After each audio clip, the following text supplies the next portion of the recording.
Last week, this format seemed to go fairly well, so welcome back everybody to a new devlog. We are recording this in the Unreal Engine itself. Let's go over what I've done in this past week while I show you what I've done. Most of that is going to be visible through this level, so that's why I chose this level. But I've also started work on a different level. Most of the work that I've done this week has been done in literally one night, a relatively long night, admittedly. But that is fixing all the feedback points and all the bugs that we encountered the last time around. If you want to know all of that in detail, go watch that devlog. Also, Red Wolf is playing some kind of toolkit. Very good for you. First thing you might be able to notice, and this is not a feedback point, it kind of is that I have a little circle under my character now. Which is going to hopefully help at least somewhat with depth perception and like landing points, because people seem to have quite a bit of trouble with that. Part of that was definitely to do with the camera angles that I'm using in certain specific sections of certain levels, but I think having this will definitely help.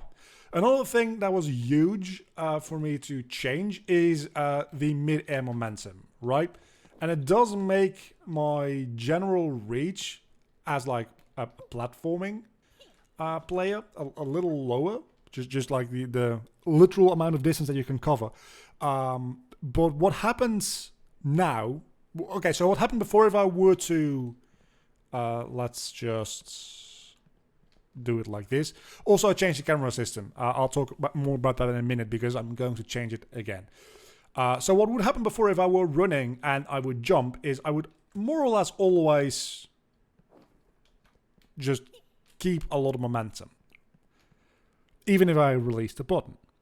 What happens now if I release the button, it more or less immediately kills my momentum in the X and Y directions. So you can make a lot more precise jumps. And it definitely does feel a lot heavier and a lot tighter to control now. It's a lot less loose. It's a lot less floaty.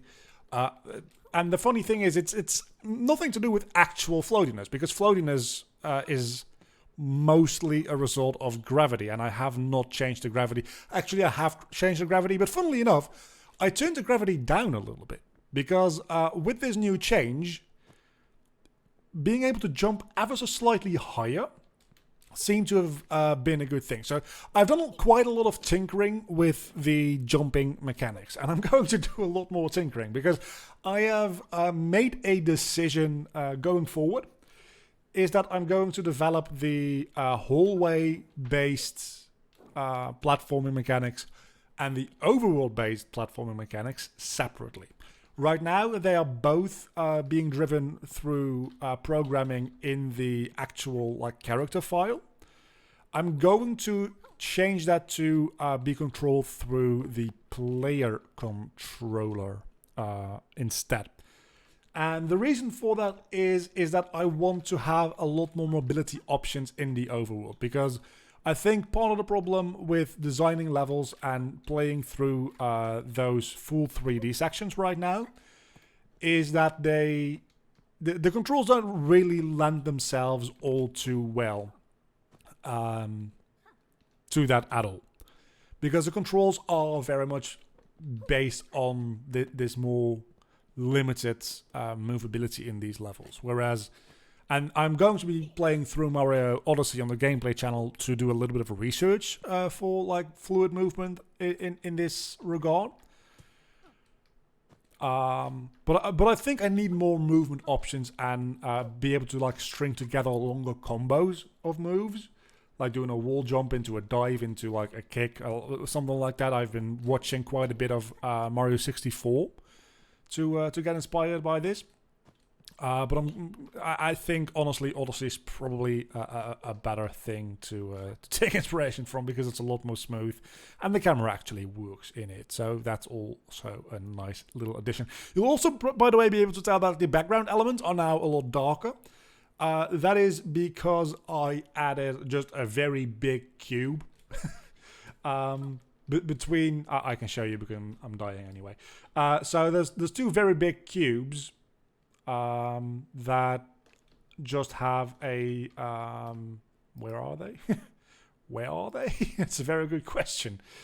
There we go. So there's two very big cubes that have just a material that's translucent and slightly black, so that all the background elements are a little darker, and hopefully players don't get as confused by what they can and cannot jump on as a result. So those are some of the more important changes that I've made and bug fixes and stuff that I've done.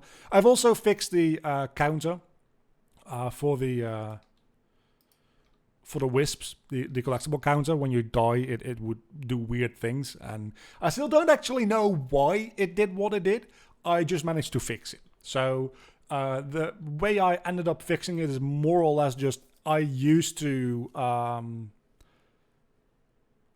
store every single collectible as well as enemies all in one array variable, and then at the start of a reload it would read the entire array and compare every single entry to whether or not it's a wisp or a collectible. And then it would add one to the collectible counter. But for some reason it wouldn't store those different types of actors together in one array very well. I still don't know why that is. It, for all intents and purposes, should have worked. But I figure, you know what? I'm going to have a system which checks if you've got all the arrays in a level to begin with. So I probably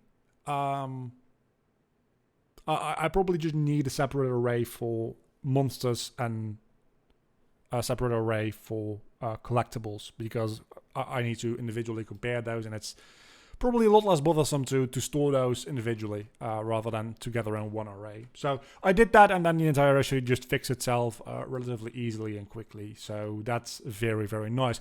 Now, I want to talk a little bit about my ID for the camera system that I'm going to hopefully improve. And then we're going to talk about some things that I actually did this week as well, on top of bug fixing. Because I did a couple of things, not a lot, admittedly, but I did a couple of things. So I have a Photoshop open here, and that is because I want to draw out what I mean. Because at the moment what I have, and I'll be able to show you here, the moment what I have, of course, are these hitboxes. When I enter a hitbox, my camera changes to the camera settings that go with this hitbox. So this camera, for instance, has a offset from my character that is, let's see, 30 degrees tilted, minus 40 degrees, I mean, tilted down in the Y axis, and then it's offset by minus 250 in the X and plus 470 in the Z direction.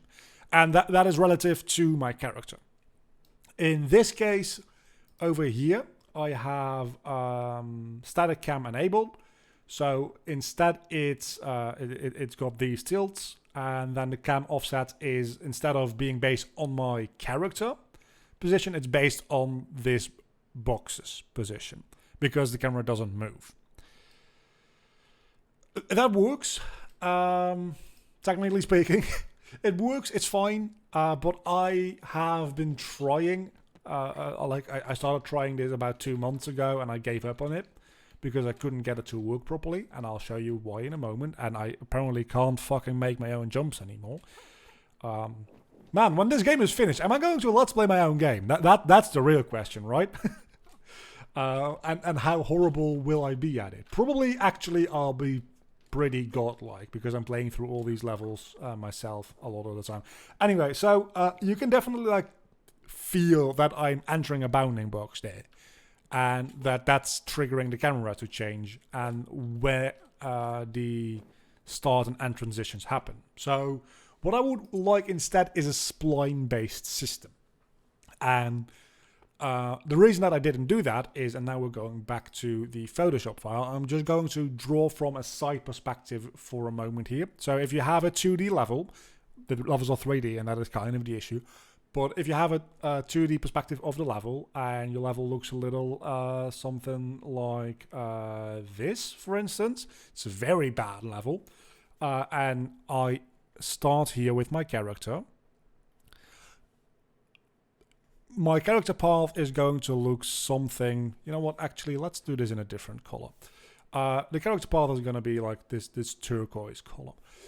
My character path is going to look a little something like this, because I need to go up and down these hills, probably like flatten out the hills a little bit. But point being, the way I did it before, we're going to make the camera spline red, is I would make a camera spline that like goes up with these hills, down again and up again, and this is a very rough drawing, obviously. And what I would end up doing is I would check, Unreal has a very nice function for this, is I would say, take this actor over here and find the closest point on the spline to this actor, which I assumed would always more or less be right above it. That's not actually the case, like at all. What actually ends up happening is, as long as you're just walking on like this area over here, that's fine. But the moment you start going up, just because of the way like curvatures and like triangulation works, this camera is going to like jump from here to there, to there, to there, back to here, to there, because it's looking for the closest point on the spline. And when you move in a direction towards the curve itself, that's going to jump all over the place for a little while. And then the same when you're walking down. I'm not like a math teacher, so I can't explain to you in very deep detail why this happens. Just it's a result of just how curves and triangulation works. That's all. That's all I'm going to go into right here. Just trust me, this is how it works. It's not ideal. So I abandoned that idea and I didn't come up with another good idea because I had some trouble. Last night I had the idea, and I haven't tried this yet, so maybe this is a stupid idea as well, but what if instead I add a second spline down, that's way too dark, I want to have some color variation here. If I add a second spline just like on the bottom of the level, and have my spline position, like the closest point to the spline for my character, that is, not checked against this spline, but against this one. So that means that when I walk up, since this spline doesn't curve at all, it's literally just a straight line, my closest point should always be directly under me. Always. Because the spline itself doesn't make any curves, doesn't make any corners. That being said, I do wonder what happens if from a top perspective a level does something like this and I have to make the spline. I really need to just add a color palette here, and I have to add the spline to do this. What it'll do if I like jump from this place here to this place here, it might bug out a little bit again. So that's something that I'm going to have to worry about later. But in general, the closest point to the spline, if it's just like a bottom on the bottom of the level, should always just be more or less directly under me. And if I move a little bit to the left or a little bit to the right, it should still be directly under me, but just a little to the left and the right. Moving to the left and the right is not going to make the closest point further ahead or further back compared to where my character is at. So then I can use that a little bit of information, because this spline should more or less match up in length with this one. Of course, this one is going to have a little bit more curvature to it, but it starts at the same point and it ends at the same point. So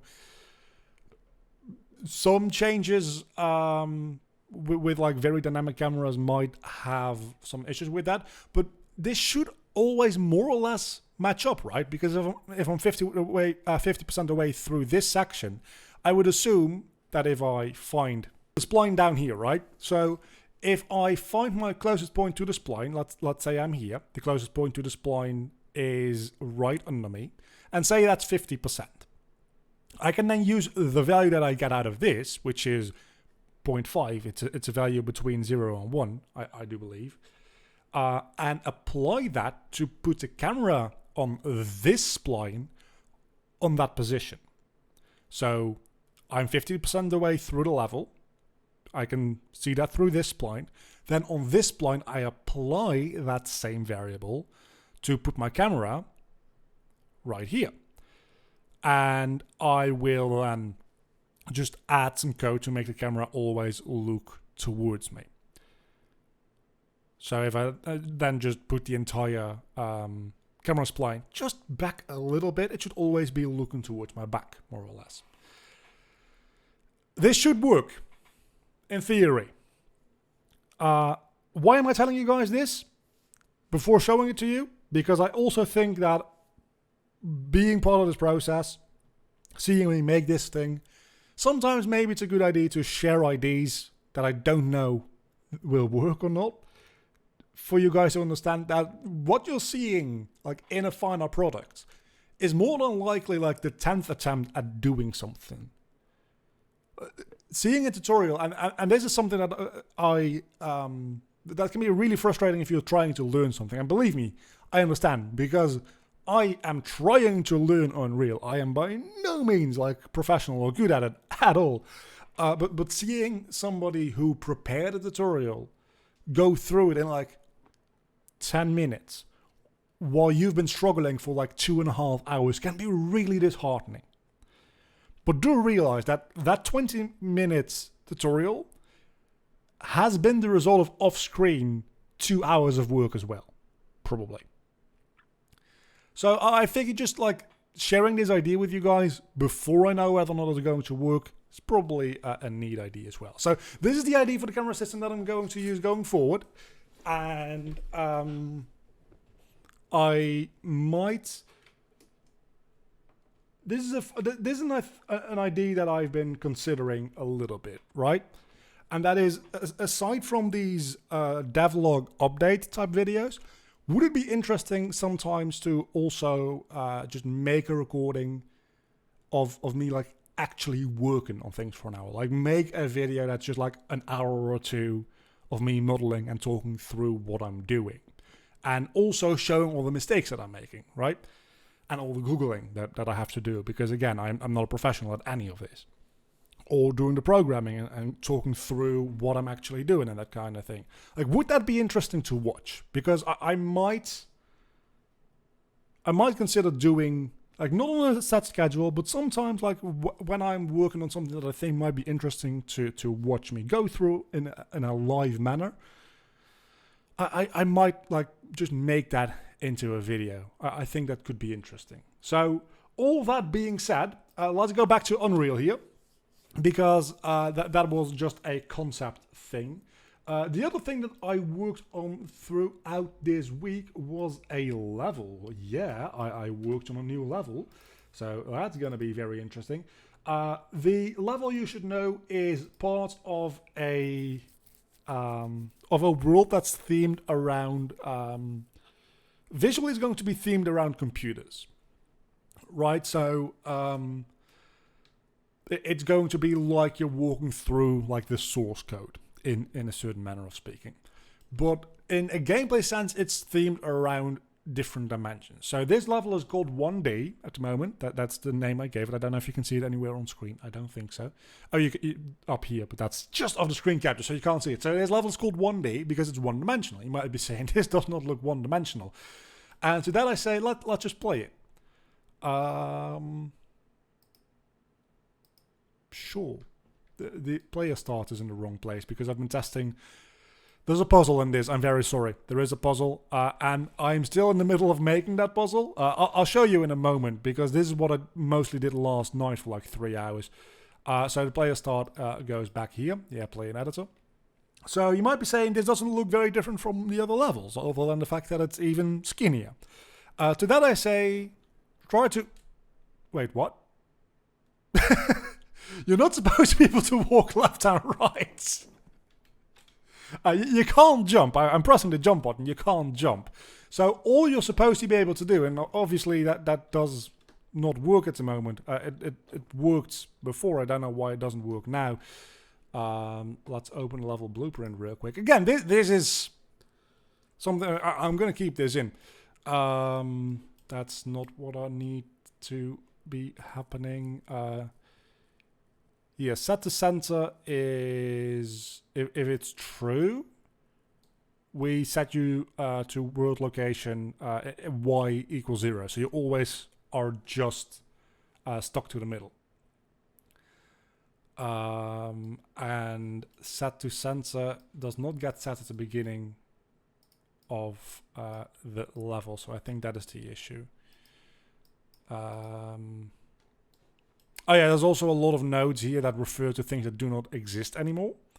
I think I should still just be able to launch the level relatively easily. There we go.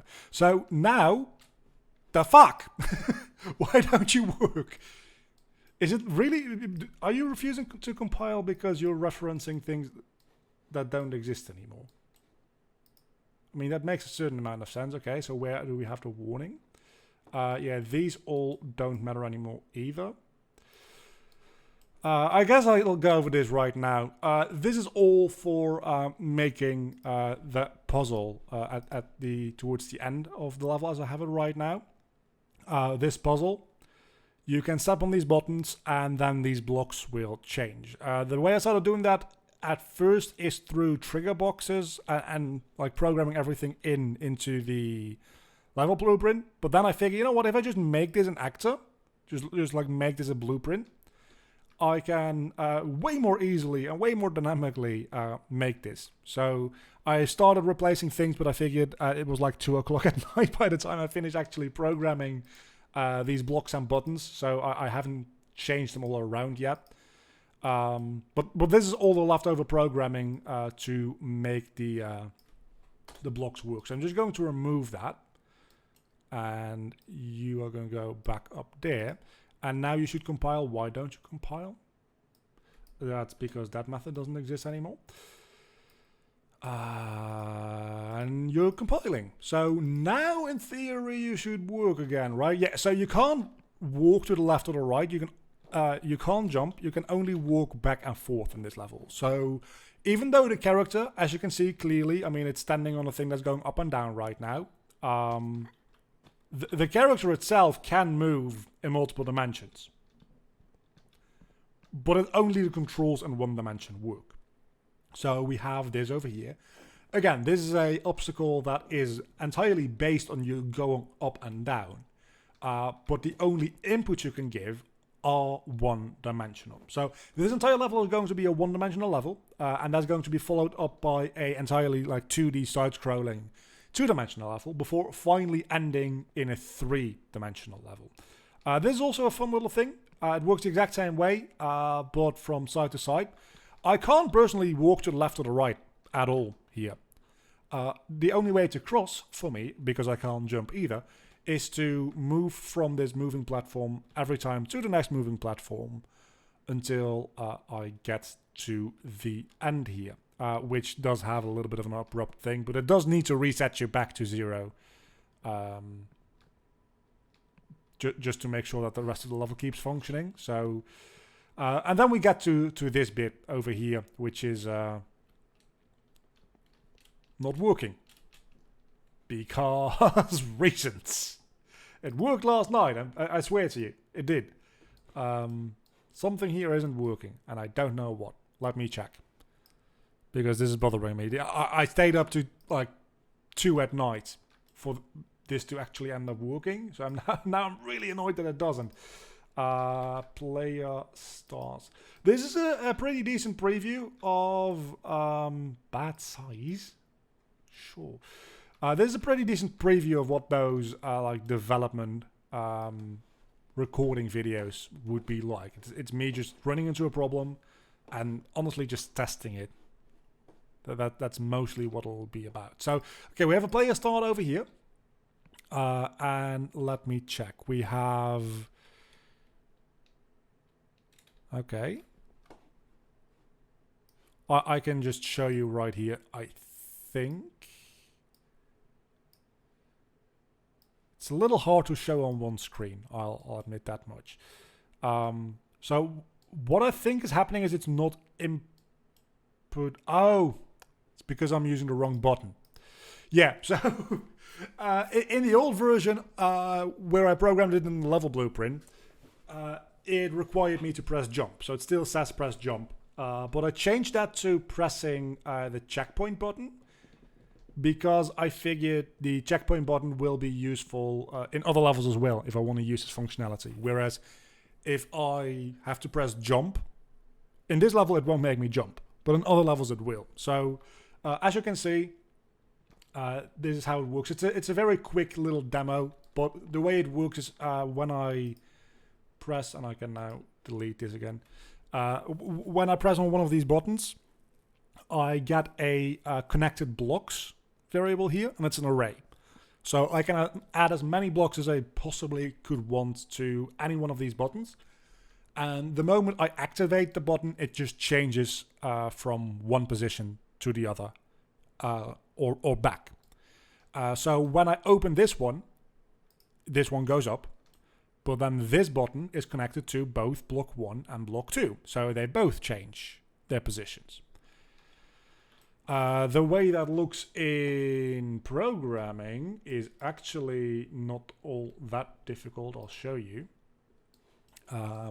This is just literally like when you start the overlap with the hitbox, it puts text on screen, or it loads text, it puts it on screen. It enables the inputs for this for this object specifically, and then it opens this gate. When you are no longer overlapping this hitbox, it removes this text from your screen. It disables the input for the player for specifically this object. So any inputs the player gives, this object will now ignore it again, and it closes the gate. And this gate is literally just when it's opened. When this happens, it goes through. When it's closed, it doesn't go through. Then it goes input action checkpoint, which is Q for keyboard users. Then it goes to my player character. It changes the variable there. You might be wondering why in the player character and not in the actual button. I could have made it just in this button, but I'm not ever going to have to use this variable twice, because you'll see in a moment. So I figured let's just put it in the player character, because it just says player character is getting frozen. And if the player character is frozen, nothing happens. If the player character is not frozen, we enter this gate, and as long as it's open, we then put the variable player character frozen on true, because next thing we do is disable the input for the player character towards the player, which it might be a little strange to understand.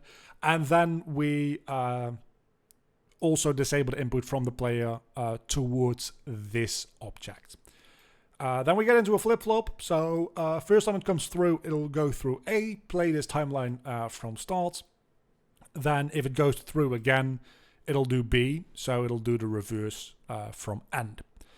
And all it does is it sets the location of the actual button from its spawning location to its move to location, which are two different variables that I made, over a period of, I think, 0.4 seconds, right? Yeah, over a period of 0.4 seconds. And then it also, at the same time, and then when that is done, I'm sorry, I was pretty tired when I made this, so I don't remember everything. At the same time, it does a loop for every single one of the blocks that I've connected to it. So it casts to that block. It uses the move function that I made in there, which is exactly the same as moving this player or this button. And then it unfreezes my character. Then after this one gets triggered, we wait a second, and I enable my own character input as well. Again, this is mostly the same. When the game gets loaded, it makes two variables. If I set it to spawn in its high position, it makes the variables according to this. If it's not in its high position, it makes it variables according to this, and all it does is it gets the spawn location, and then the move to location is just a spawn location plus or minus a certain amount, and then it moves between those again with a very similar setup here. Instead of a flip-flop, I used actually I could just use a flip-flop here. I don't know why I didn't. Yeah, there's really no reason for me to make it this convoluted, because this happens quite often to me, right? Is I end up making something that Unreal just has. Like, what I made here is just a flip-flop. What it does is it checks for this variable, and after the entire function here ends, I change that variable, so next time going through it'll give a different output. This is literally just a manual made flip-flop. I did the same thing with a clamping node a while ago. I just made an entire function to clamp a variable while Unreal just has clamping. It's sometimes I'm stupid and I don't look up things before I start making them. Anyway, that's a little dive into the actual programming of the button and the block. I hope that wasn't too complicated and weird, because I like showing that kind of thing off. Again, we're trying to like experiment a little bit with the format here. I don't want to get too like mathematical and technical about things, because I don't know if that's interesting. Maybe that is interesting and you want me to show more of that. I don't know. I feel like these devlogs are more of like a